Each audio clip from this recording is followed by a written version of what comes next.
pernah ikut kursus di partai. Iya kan? Yang cuma seminggu ya? Yang setiap sesi ujungnya foto sama narasumber. Ya. Udah apal kita. Lu pernah dipanggil? Pernah jadi narasumber ya? Pernah. Kagak ada yang nyatet, nggak ada yang paham, ujungnya cuma minta foto. Lama gua hati innalillahi politik Indonesia. Ya kan? Nah, susah Pak. Tapi nggak mungkin juga kita mengharapkan semua perwakilan rakyat itu paham apa konsep politik parlamentarian tadi. Ya. Nah, politik representatif, fungsi legislasi. Nah, sebagai orang yang sekolah, ngikutin dan bekerja di bidang hukum, ngelihat anggota parlemen di Indonesia ini mengecewakan, Pak. Gue pilih mengecewakan untuk nggak bilang enak ya. Ya. Gitu. Karena fungsinya mereka itu fungsi legislasi. Kita kan orang kerja di bidang hukum, sekolah di bidang hukum, masih baca buku hukum. Apa?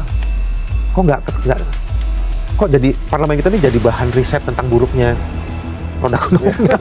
di tempat di sejumlah tempat di buku yang kita baca, riset akademik kita riset ilmiah ini makin menunjukkan bahwa bagaimana kecanggihan hukum itu harus dibangun. Parlemen ini kan bikin legislasi gitu. Bang, malah mereka cuma ngomong naikin gaji, nge-DJ. Kalau masih mau jadi artis, berhenti jadi anggota parlemen. Soalnya jadi artis. Toh juga udah kaya, rumahnya udah gede, ya kan? Kagak ada debu tuh rumahnya kalau kita lihat di TV itu saya Ekopatriot. Ya kan? Ya udah berhentilah sana.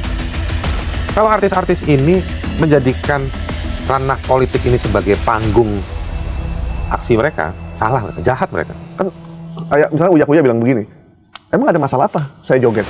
Kan saya artis. Ya itu artinya dia nggak tahu masalahnya dia. Ya kan?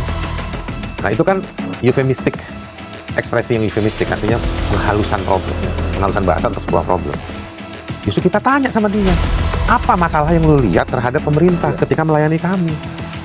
Bukan dia mengadu diri sama si rakyat, apa masalah gue? Dan ini bukan sekali. Ini menunjukkan bahwa dia nggak punya empati. Dia bikin konten ke Amerika, jauh-jauh dia ke Amerika. Mungkin nggak sengaja juga ada pesawat nyasar yang dia naik berhenti di Amerika. Mungkin saya nggak tahu. Terus dia pergi ke tempat kebakaran. Dia nggak paham ada etik of pain di tempat lain. Pertanyaannya orang, lu nih berangkat dari daerah mana? Apa nggak pernah ada orang susah di tempat lu? Sehingga dia bisa merasakan bahwa ketika lagi susah tidak diekspor. Masa orang lagi ada kebakaran jadi korban, dia mau bikin konten, Pak. Tapi ini udah kejadian Bang, dengan kualitas DPR yang seperti. Dan kita masih akan memiliki mereka 4 tahun ke depan. Jadi ya siap-siap aja. Siapa apa nih? Banyak surprise nanti yang ya. Terakhir Bang Haris kan juga pernah kuliah di sosiologi, lulus maksudnya, dan ada